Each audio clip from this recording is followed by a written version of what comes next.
เงิน YouTube บ่เตียงนี่สละเฮ็ดเกี่ยวกับช่วยเหลือสังคมนี่เบิดหลายล้านบาทบ่เตียงกล้าเว้าเลย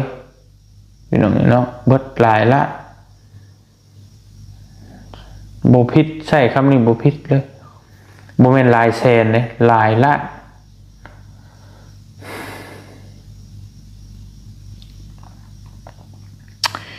พี่น้องคิดเบิ่งนั่นแหละเนาะสละ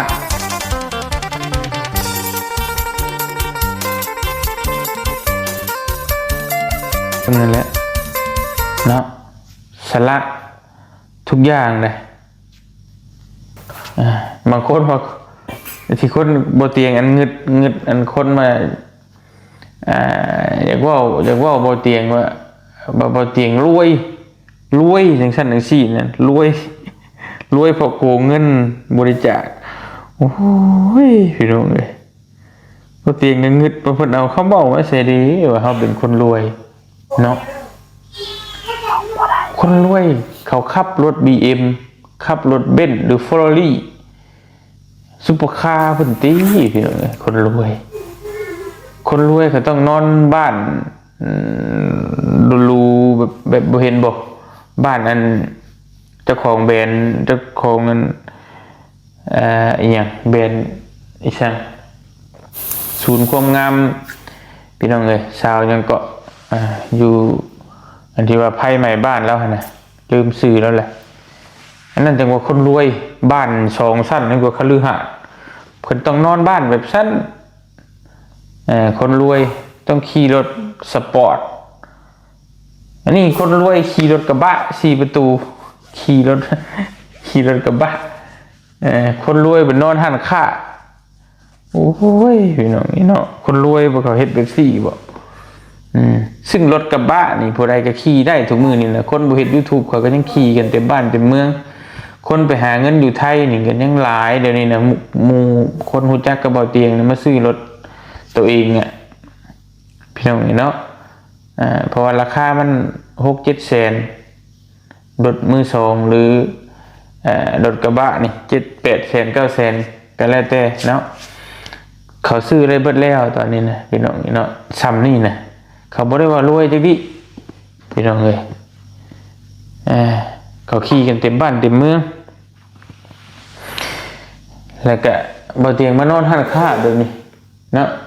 ซึ่งกับหันค่ากับห้องนอนกันอยู่มุมเดียวกันเลยนะถ้าบ่เตียงรวยเป็นหยังบ่เฮ็ดบ้านจักหาสั้นนอนขี่ลิฟต์ขึ้นไปนอนอยู่เทิงบ่เนาะ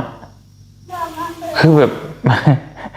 แนวนี้บ่เตียงงิดคนเว้านะพี่น้องนี่เนาะ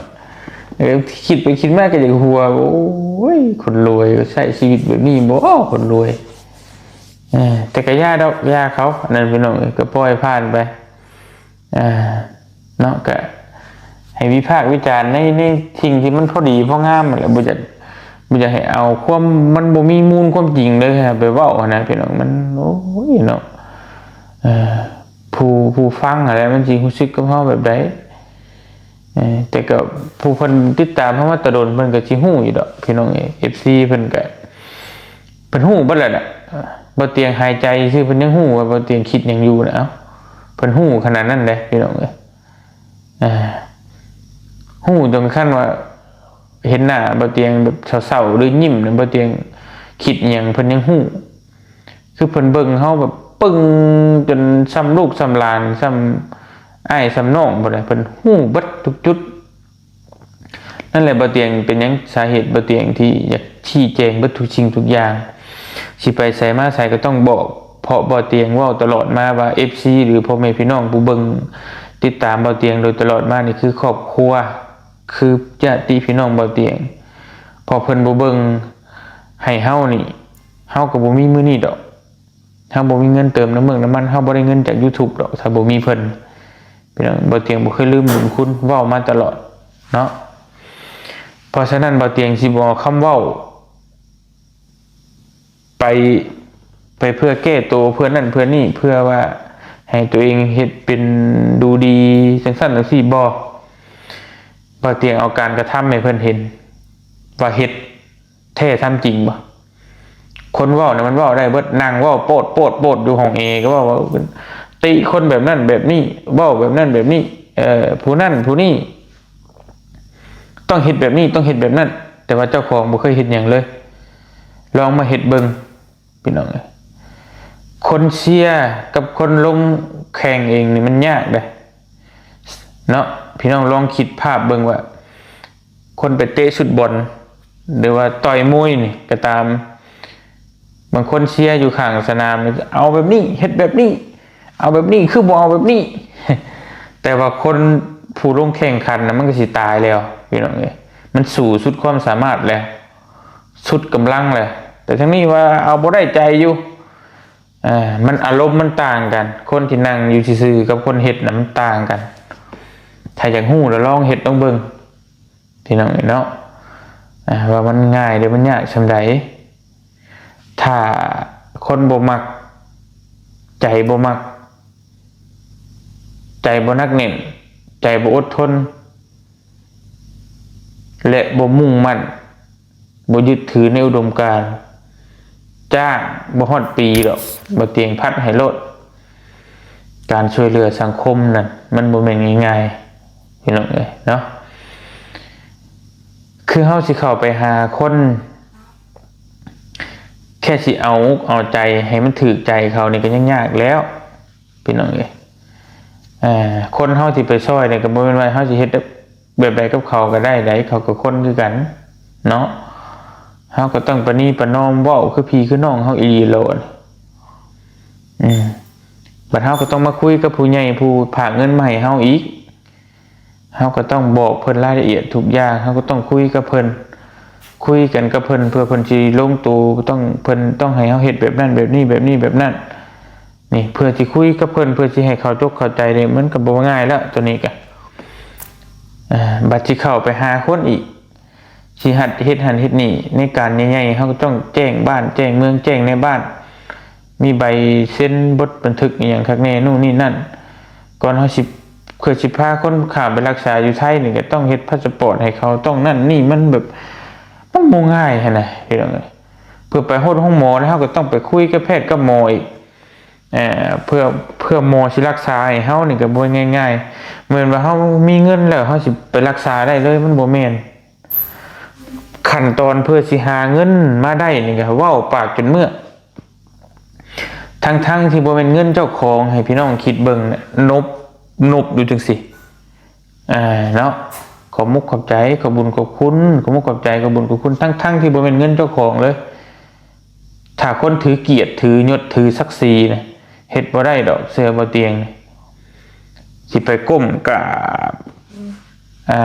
ให้คนดูถูกให้คนเว้าแล้วก็เอาเงินมาช่วยให้คนอื่นน่ะบ่เป็นเงินเจ้าของ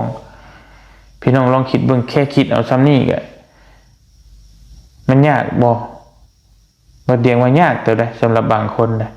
ลองมาเฮ็ดลองเบิ่งกราบบ่เตียงพี่น้องเบิ่งสำหรับเคสน้องสิงไส้น้องวันไส้นี่พี่น้องคิดว่าบ่เตียงกราบจักเทื่อเพื่อน้องเพิ่นสิเศร้าทุกมื้อขอบคุณเด้อขอบคุณขอบคุณเด้อผู้ใหญ่ใจบุญฝากเงินมาเท่านั้นเท่านี้เท่านั้นเท่านี้พี่น้องคิดว่าบ่เตียงเว้าจักเทื่อจำได้บ่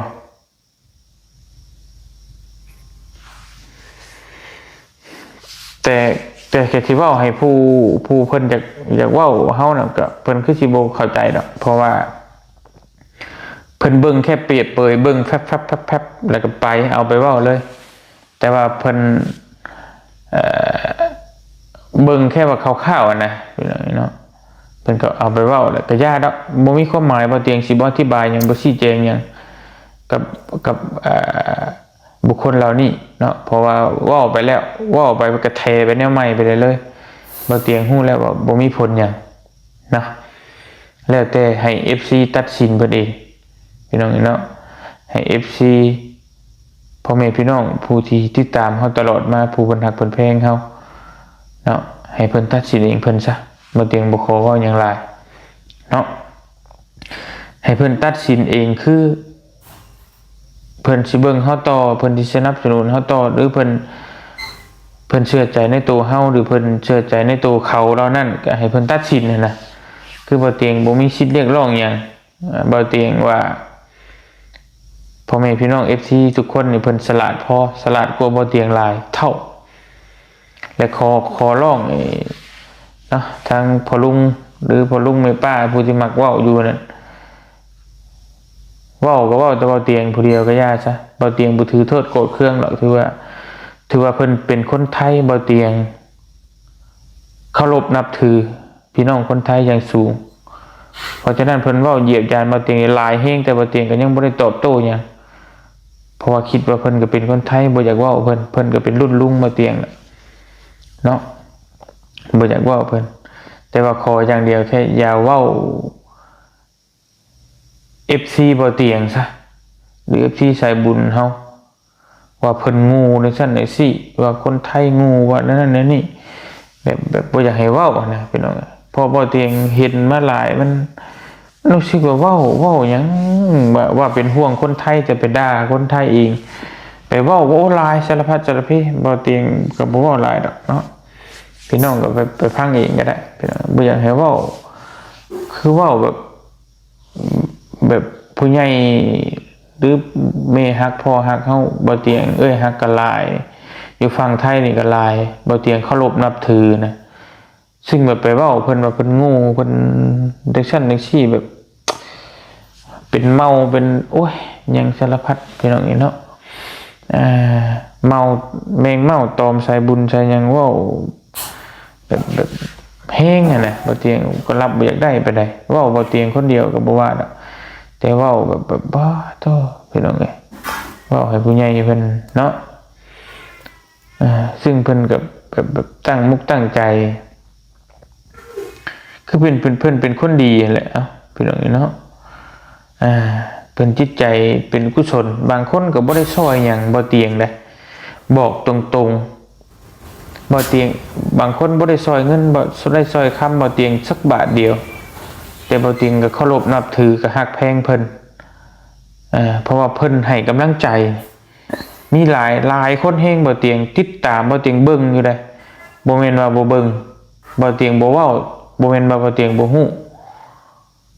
คนที่ให้กำลังใจบ่เตียงนี่สู้ๆเด้อบ่เตียงสู้ๆนะครับสู้ๆนะคะแบบหลายแฮงและตลอดทุกคลิปพร้อมตั้งแต่หลายปีมาพร้อมพี่น้องเป็นกำลังใจให้ตลอดซ้ำนี่บ่เตียงก็มีแฮงใจแหละบ่ต้องการเงินค้ำก็ได้นะบางคนก็ไม่มีเงินบ่มีเงินซอยเบิ่งโฆษณาให้ซ้ำนี่บ่เตียงก็ดีใจแหละบ่เตียงบ่เคยแบ่งว่าผู้นี้ให้เงินหน่อยผู้นี้ให้เงินหลายผู้นี้บ่ให้บ่แพงบ่ฮักว่าบ่มีในใจบ่เตียงบ่เคยพี่น้องเนาะเคารพนับถือวัดทุกคนนี่บ่เตียงที่บ่อยากให้เว้าถึงเพิ่นซะเพิ่นเป็นผู้ใหญ่ผู้บ่เตียงที่เคารพนับถือและฮักแพงเนาะเว้าก็เว้าใส่บ่เตียงผู้เดียวก็ยากเนาะมีหลายอย่างอยู่แบบเว้าแบบบ่เตียงแบบบ่มีชิ้นดีได้นะแต่ก็บ่เป็นหยังดอกบ่เตียงสิรอเบิ่งไปเรื่อยๆรอเบิ่งไปเรื่อยๆรอเบิ่งตอนจบพุ่นแหละพี่น้องเนาะสิเป็นจังได๋ก็ว่ากันบ่เตียงก็สิเฮ็ดของบ่เตียงเรื่อยๆเนี่ยบ่ไปว่าไผบ่ไปด่าตอบโต้ไผทั้งสิ้นบ่เตียงสิเฮ็ดเดินตามทางของบ่เตียงคือเก่าเนาะพี่น้องเนาะก็สมมาพาควรพอหอมปากหอมคอและพี่น้องว้าวไปลายชี้แจงไปลายก็บ่มีประโยชน์ดอกบ่เตียงหูดีเนาะทำหน้าที่เฮาให้มันดีที่สุดก็พอพี่น้อง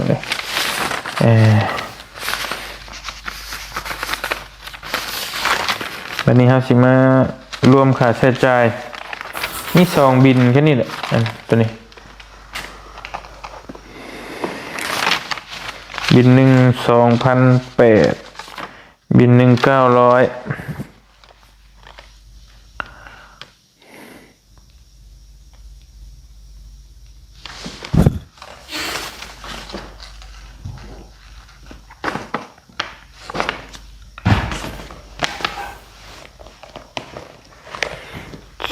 2,800 900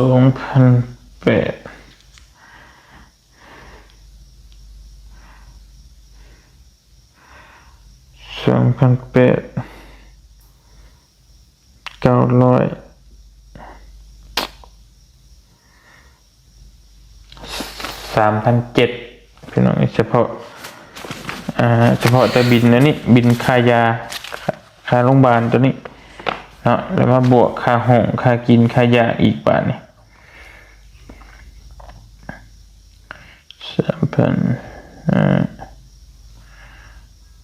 แล้วบวกให้เมน้องชิงไส้อีก1,000แล้วก็มาบวกให้เมน้องชิงไส้อีกให้เมน้องชิงไส้น่ะ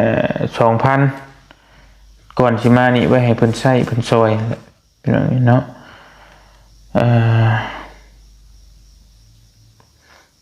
ค่าใช้จ่ายรอบนี้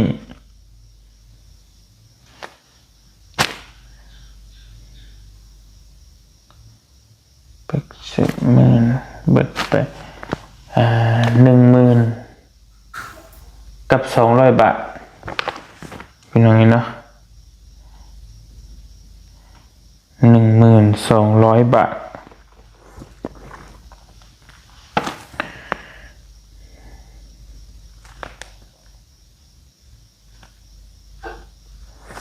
รอบก่อนนั่นบ่เตียงชี้แจงค่าใช้จ่ายนี้ยังเหลืออยู่ 96,948 บาทเนาะ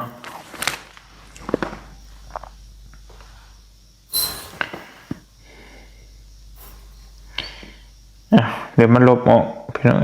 96,948 บาท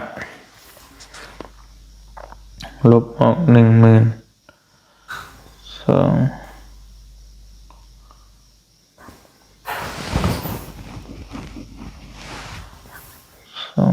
บาท